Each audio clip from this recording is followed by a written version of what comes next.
Hi everyone, it's Tammy Pally, aka the Crafty Princess and Doll Collector, and this is another episode of Crafts and Dollies.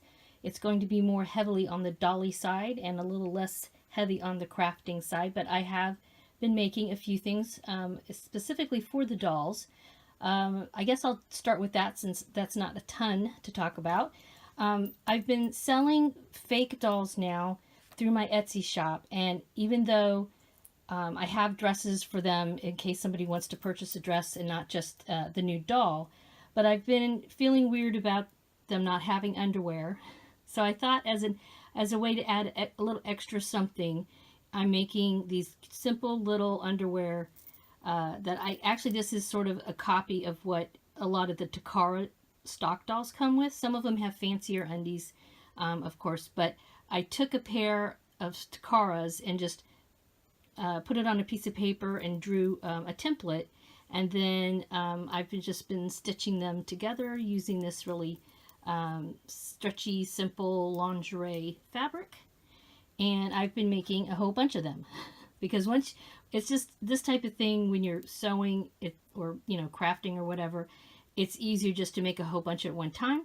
So I cut them all out at the same time, and then I just sit there and I'm hand stitching these. Because it's not a lot of sewing. But anyway, this way, all the girls, when they head out, have undies. At the very least. I throw these in. Obviously, no extra charge. These are not super high-end. But that way, everybody's got a pair of panties when she leaves. So anyway, so that's one thing I've been working on. I have also been playing around with making little tops. This is a prototype that I've been working on. I like it okay. Yeah, I'm not sure, like I have just one snap in the back, and it looks like this now, but when it's on a doll, it actually is, it's more like that. But yeah, so I've been making these because I wanted to make some skirts, and I realized if I make skirts, I probably need a few tops to go with the skirts, obviously, so that's something else I've just been playing around with on my sewing machine. As far as the dolls go, like I said, I've been selling stock, not stock. Well, actually I did sell a stock doll in my Etsy shop, but I'm also selling the fakies, and I thought it was interesting to show this particular fakie here next to a stock Asha Alvira. This is a latest release. This came out, was it last month? I'll put the info down in a comment below. But yeah, so you can see here's the stock doll. Here's a fakie who's also tan. The molds are obviously different. I have not seen a lot of Asha Alvira used dolls yet. I think I've seen one new in box. I think she is recently on the Facebook 100% Stock Blythe group, but I have not seen her around very much. So if you missed out on her and you're not anti-fakies, I do have this gorgeous girl who has, her hair is like, whoa, massive, soft, luxurious, just super gorgeous. So anyway, yeah, so this is one of the girls that I have in my shop now, and you can tell, I started going through my own doll collection, and then I realized people were buying them, so I know of some good places to get them, so I've been ordering sort of in multiples of dolls that I personally like, and I think other people would. I like the tan dolls. So here's another one. She's got straighter hair and sort of a darker, it's a darker blonde with sort of a mix. It's kind of interesting looking.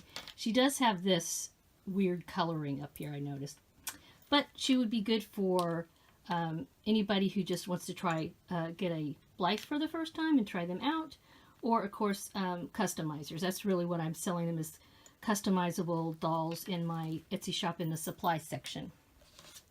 So anyway, so here we go with Asha, who I've been calling Gwen, and she's not for sale. She's definitely not. So what my thoughts are now that I've had her for a while, I have not still given her a spa.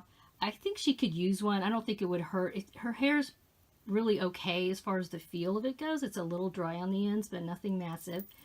But one thing I've noticed, let me take these little clips out here, is that even her hair is fine as far as there's enough of it, and I'm not missing any plugs or anything like that. Some people had some issues, quality issues with this release, but I've been lucky. I don't see anything wrong with the one I got. But I will say her hair is not uber thick. I mean, here, like you can see if I pull it. And I just mean compared to other stock dolls like Garden of Joy, for example, who has massive, massive thick hair. Her hair is thick enough, but not super thick. She's really pretty, though. For me, this doll is more, because my tan dolls, I keep them all together in a curio, and to me, these tan Blythe dolls, their personalities are more like young surfer chicks, you know, that are hanging out at the beach or thereabouts. And so I don't really dress them in, I guess, city-fied, you know, stylish. The style is much more casual, bohemian sort of. And in fact, I bought her a top recently. Let me show it to you here. I managed to get this from Sugar Mountain Art on Etsy. And if you know anything about this artist, she makes beautiful clothing and accessories. And when she has an update, you have to jump on it.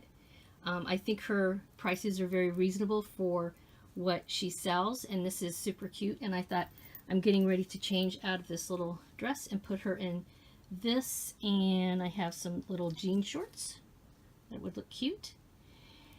And yeah, so that leads me into the, I guess you could say, the Dolly mail. Along with this adorable shirt, I purchased from another shop. This was called iDollZoo.net, idollzoo.net, no affiliation.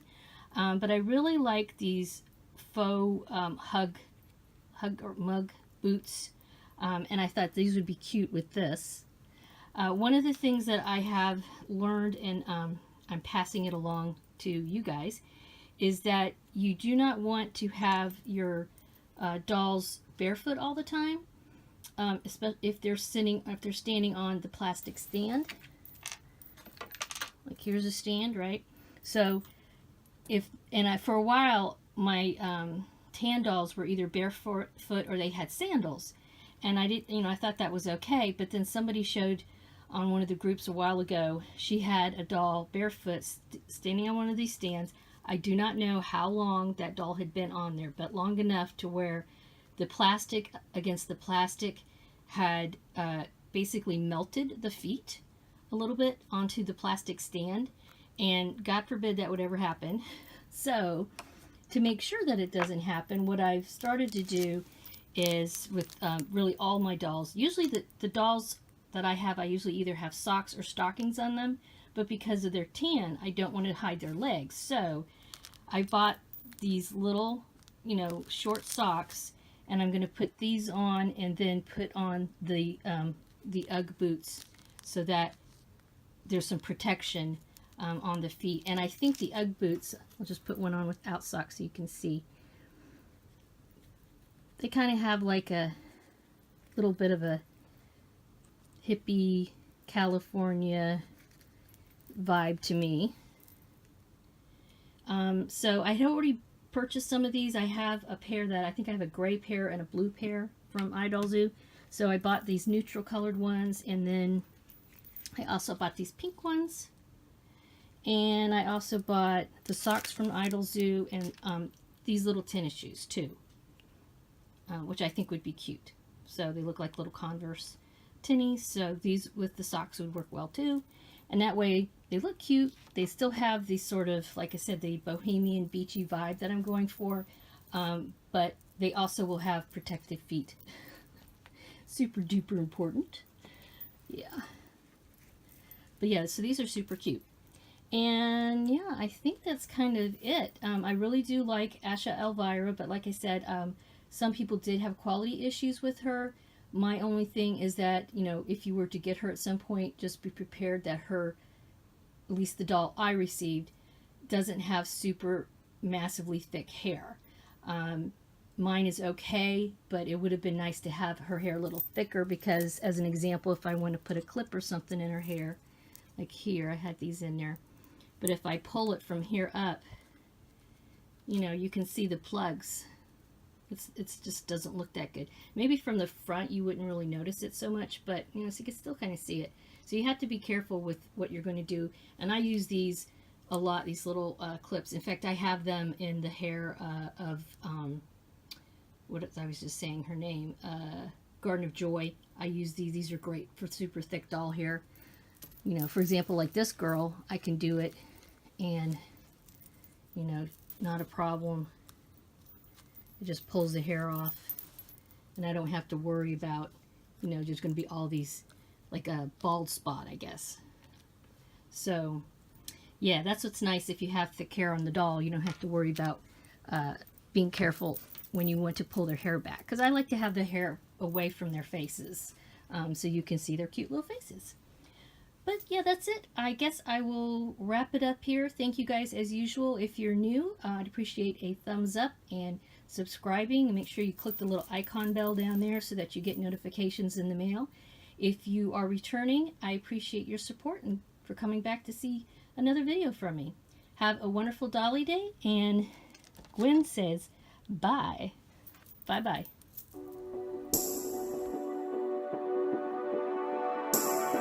Thank you.